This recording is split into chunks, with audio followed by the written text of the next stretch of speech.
This is Nightly Business Report with Susie Garib and Tom Hudson. Florida, the Sunshine State, the foreclosure state. Florida has been among the top 3 states for home foreclosures 4 years running. Almost 500,000 properties received a foreclosure notice last year, according to real estate data firm RealtyTrack. In South Florida, from Palm Beach south to Miami, there have been more than 250,000 foreclosures since 2007.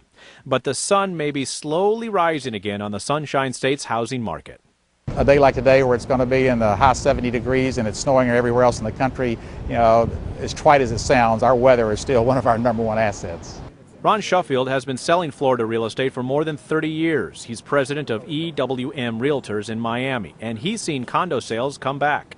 This building began to see a lot of foreclosures in 2007. So 2007, 2008, 2009, 2010, those 4 years was really a period of cleansing for this building. The building Shuffield is talking about is the Jade. It's a higher-end condominium near downtown Miami.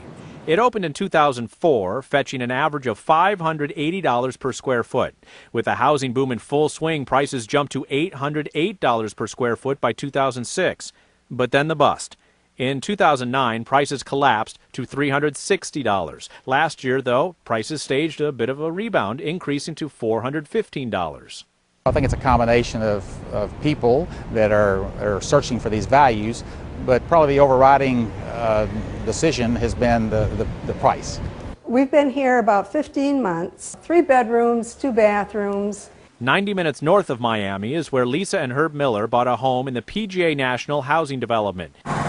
It's a golfing community in Palm Beach Gardens, Florida. The Millers paid $265,000 for their home just 1 year ago. Are you happy with your investment so far? Absolutely. It's paradise. I think there's just a lot of pent-up demand. Chappy Adams is president of Illustrated Properties in Palm Beach County, Florida. I think buyers finally realize that we're at or near the bottom of the market, and that now's the time to get in, and that they don't want to miss that opportunity. So, and I believe that prices have come down far enough. I mean, we're basically back to levels of 2001, 2002. That may be the case. While the pace of sales in South Florida is picking up, it's not clear prices have bottomed. Just this week, the S&P Case-Shiller Home Price Index found Miami home prices in November hit new lows since the collapse began. South Florida's housing recovery will be faster and more steady than the rest of the nation. So says Shari Olefson, a real estate attorney and author of Foreclosure Nation.